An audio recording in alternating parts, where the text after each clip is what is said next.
இன்றைக்கி கடவுள் நம்மளுக்கு கொடுத்துருக்க வசனம் ஏசாயாவின் புத்தகம் 1:19-20.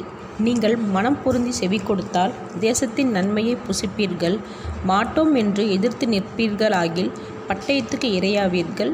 கர்த்தரின் வாய் இதை சொல்லிற்று. இந்த வசனத்தை கொண்டு கடவுள் நம்மகிட்ட என்ன சொல்கிறத பார்ப்போம். நம்ம எல்லாருமே ஒரு கன்வீனியன்ட்டான இடத்துல இருந்தோம்னா அதிலே நிரந்தரமாக அப்படியே இருக்கலாம்னு நினைக்கிறோம். அதனால் கடவுள் இன்னும் அதிக ஆசீர்வாதத்தோடு நம்மளை வாழ வைக்கணும்னு அவர் நினச்சி வேறு இடத்துக்கு போகணும் சொல்லும் போதும் வேறு ஜாபு கொடுக்கும்போதும் வேறு தொழில் நமக்கு கொடுக்கும்போதும் அதுக்கு போகிறதுக்கு ரொம்ப யோசிக்கிறோம். இப்போவே நம்ம நல்ல வேலையில் தானே இருக்கிறோம், நல்ல இடத்துல தானே வாழ்கிறோம், சேஃபாக தானே இருக்கிறோம். அப்புறம் ஏன் நம்ம கடவுள் கொடுக்குற வாய்ப்பை தேர்ந்தெடுக்கணும், இன்னொரு வாய்ப்பை ஏன் நம்ம சூஸ் பண்ணணும் நம்ம யோசிக்கிறோம்.